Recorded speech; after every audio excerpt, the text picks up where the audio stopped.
What's up, gamers?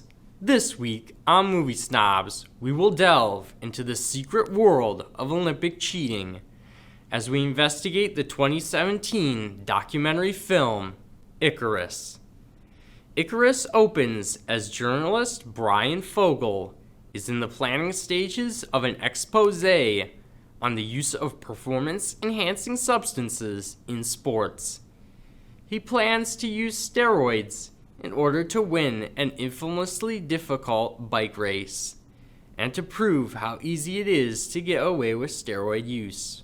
However, Fogel lacks the knowledge to get away with a stunt like this.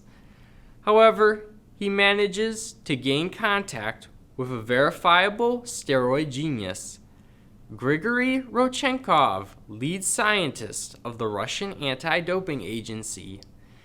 Rodchenkov takes to advising Fogel over Zoom, and they soon become close friends, with Fogel even visiting Rodchenkov in Russia. Over time, Fogel develops almost Herculean strength and muscularity, and ends up placing 24th in the event. Rodchenkov is exhilarated by his performance. However, this exhilaration soon turns to mortal terror. A World Anti-Doping Agency investigation has brought up secrets that Rodchenkov would rather stay hidden. This whole time, Rodchenkov has been involved in a state-sponsored doping conspiracy on behalf of Putin himself. In fear for his life, Rodchenkov flees to the United States and soon teams up with Fogel. He gives a shocking confession. He tells Fogel his true life story. Starting off as a research scientist, he was roped into the steroid world before being thrown in jail. However, Putin freed him from prison under the condition that he would help Russia create steroid-enabled super athletes. Working with other high-ranking Russian officials, they faked test results, switched out samples, and devised more covert substances. All of this led to an Olympic team in which every person was cheating.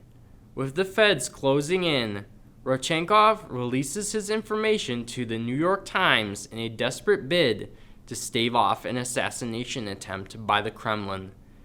This causes another media storm and eventually leads to the FBI letting him go into witness protection.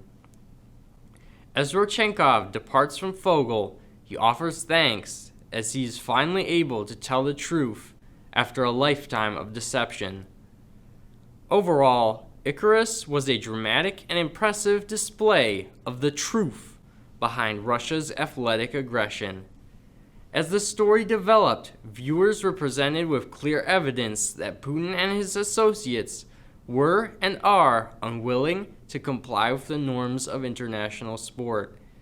To Putin, sports were simply a form of unarmed combat, and as such, he saw it fit to bring out athletic superweapons.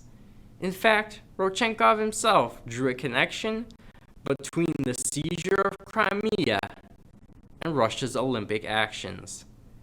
These actions, in review, provide a disturbing view of Olympic sport in the 21st century.